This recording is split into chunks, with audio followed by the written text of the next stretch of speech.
Hello everyone! Welcome to Marvin Cooking Lifestyle. Ito naman po ang inyong kusinera, naghahatid ng bagong recipe sa inyong pagkainan.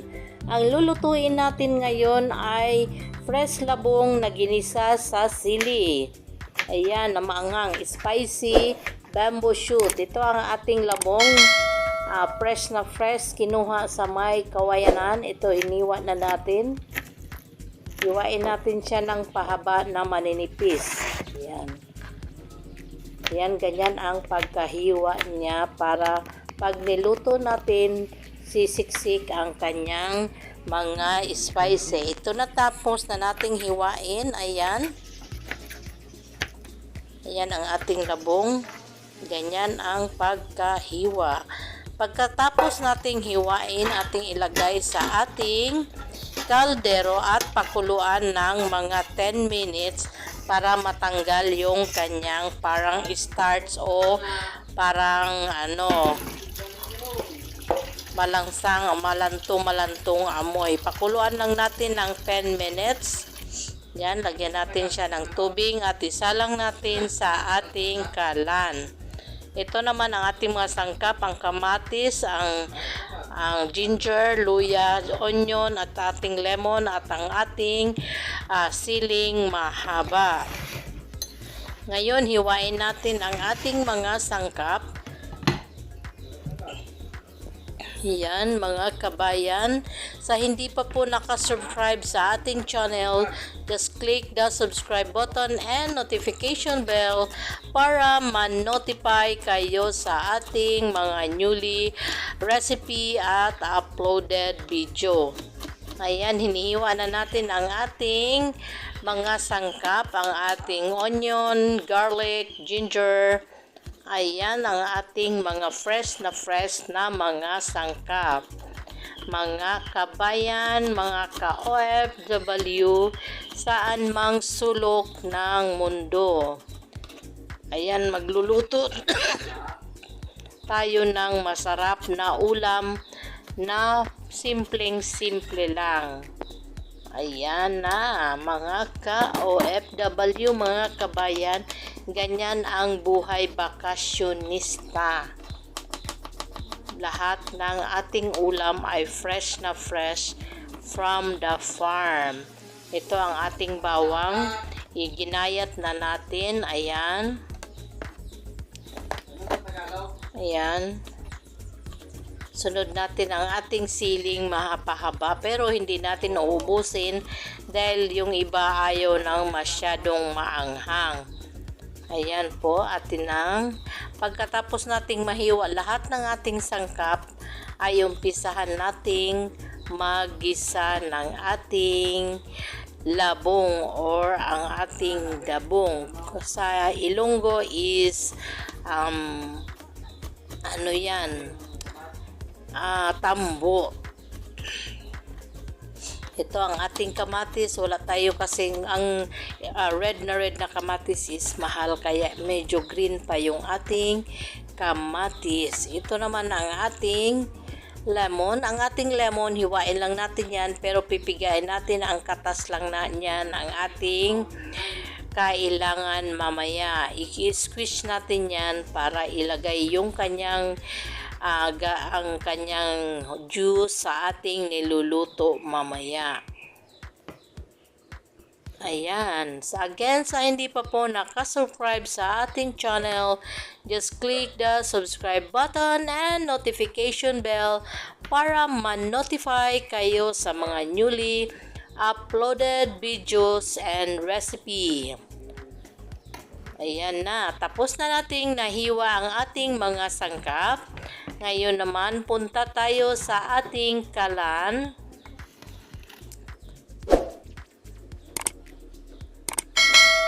Ayan, ito na ang ating mga sangkap. Then, ito ang ating pinakuluang labong. Atin yan siyang i-drain or sasalain. Ilagay natin sa ating salaan para matanggal yung kanyang excess water. Yan, isala lang natin. Ayan, mga kabayan, mga ka-OFW. Yan, nasala na natin ang ating labong. Ayan, then pigaan natin konti.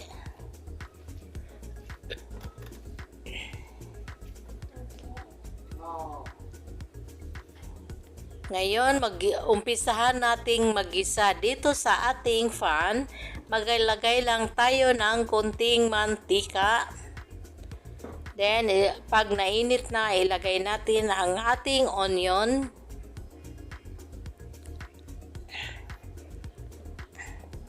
Tiyak na mapapasarap na naman tayo dito ng pagkain ng ating onion, garlic, and ang ating ginger.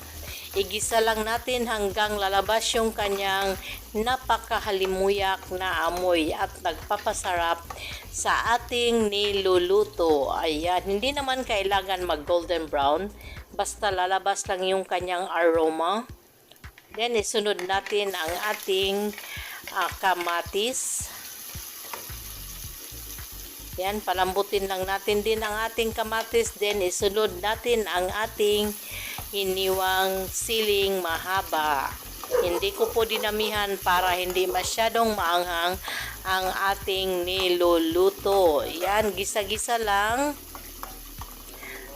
hanggang maglabas yung kanyang napakahalimuyak na amoy na at nagpapasarap sa ating mga pagkain or dishes. Yan, after natin yang magisa, isunod natin ang ating labong or ang ating tambo or ang bamboo shoot na ating tinatawag. Ayan. Ilagay na natin ang ating labong. Kita nyo, napakaganda ng kulay dahil fresh na fresh po yan siya. Kasi pag bumili tayo sa palengke, medyo nagba-brown na siya dahil hindi fresh.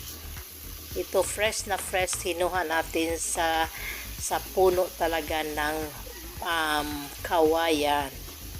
Then atin lang siyang isote para incorporate ang kanyang mga sangkap doon sa labong. Then atin na siyang lagyan ng mga sangkap. Ito ang ating magic sarap, ang paboritong sangkap ng mga Pinoy. Ayan, lagyan natin siya ng isang magic sarap. Then, lagyan natin ng paminta, durog na paminta or black pepper powder. Lagyan natin ng konting Ajinomoto, optional. Lagyan natin ng asin.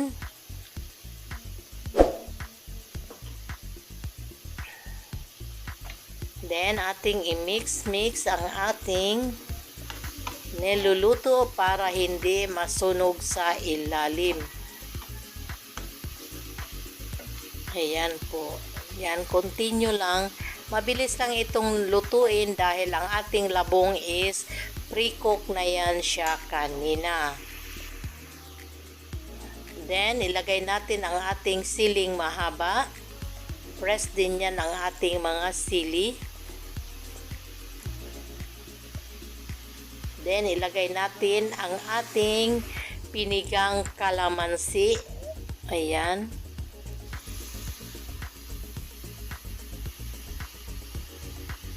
Again, sa hindi pa po nakasubscribe sa ating channel, just click the subscribe button and notification bell para ma-notify kayo sa ating mga newly uploaded video. Ayan, haluin lang natin ng bahagya at after ilang minuto, luto na po ang ating ginisang labong. Spicy bamboo shoots. Ayan. Ayan, ito na ang ating ginisang labong. Bon appetit! Enjoy your meal! Maraming salamat! Thanks for watching! Bye-bye!